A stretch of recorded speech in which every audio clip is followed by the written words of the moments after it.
რეკლამის შემდეგ თქვენ უყურებთ ქრონიკას 2 საათზე.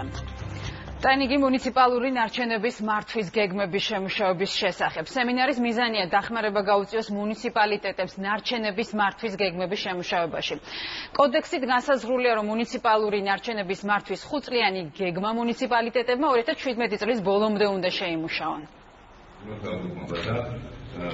მუნიციპალიტეტების როლი უმნიშვნელოვანესია იმ ეროვნული გეგმის განხორციელებაში. 2017 წლის ბოლომდე მათ უნდა წარმოადგინონ თითოეულმა მათგანმა სამინისტროსთან, გარემოს და ბუნებრივი რესურსების დაცვის სამინისტროსთან და შემდგომ ინდივიდუალურად მუნიციპალიტეტმა ეს ყველაფერი უნდა დაამტკიცონ და უკვე განხორციელება დაიწყება. პროექტის თანამდები ნაწილი არის ინსტიტუციური განვითარება, როგორც კომპანიის, ასევე მუნიციპალიტეტების. მუნიციპალიტეტებმა უნდა წარმოადგინონ სამოქმედო გეგმები.